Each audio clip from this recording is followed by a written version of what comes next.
Alabama's surprising election outcome upended the expectations in both parties for next year's midterm campaigns, with Democrats emboldened by signs of a resurgent voter base and Republicans sensing new vulnerabilities. The victory Tuesday by Democrat Doug Jones to represent that heavily conservative state in the Senate was the latest example in a string of elections this year that Democratic leaders think represent a growing backlash against President Donald Trump and a potential building wave for 2018. "People know that this is a political earthquake," said Sen. Chris Van Hollen, DMD, who is running the Democrats' 2018 Senate campaign efforts. "And what this does is provide a real shot in the arm for Democrats across the country."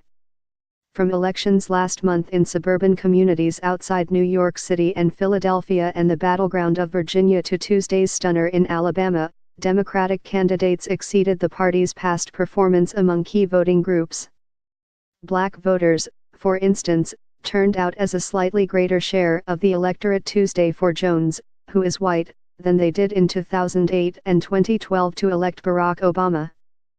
Republicans, who on Wednesday sought to push for speedy passage of their massive tax cut bill, were buzzing about how their hopes of retaining power on Capitol Hill after 2018 suddenly looked dimmer.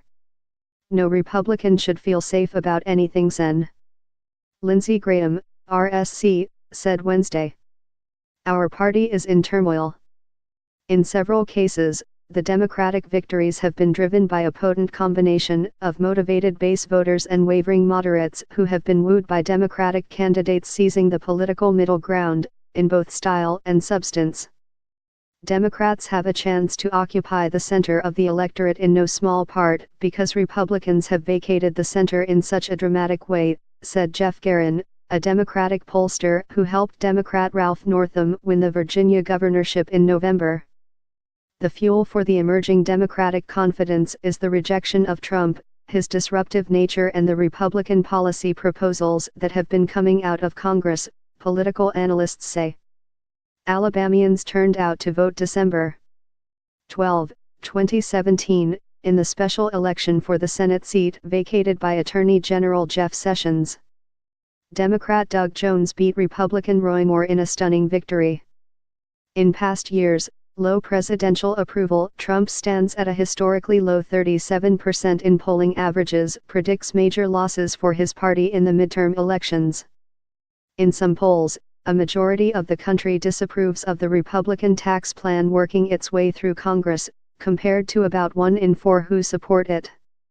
In addition to high black turnout in Alabama on Tuesday, exit polls showed that women went sharply for Jones, by a margin of 57 to 41, in a race that featured a Republican candidate, Roy Moore, who was accused of sexual misconduct. Self-described moderates broke for Jones 3-1, a far higher rate than Obama enjoyed in the state during his presidential races. The results have raised Democratic hopes of retaking the House next year and making a run at winning a Senate majority.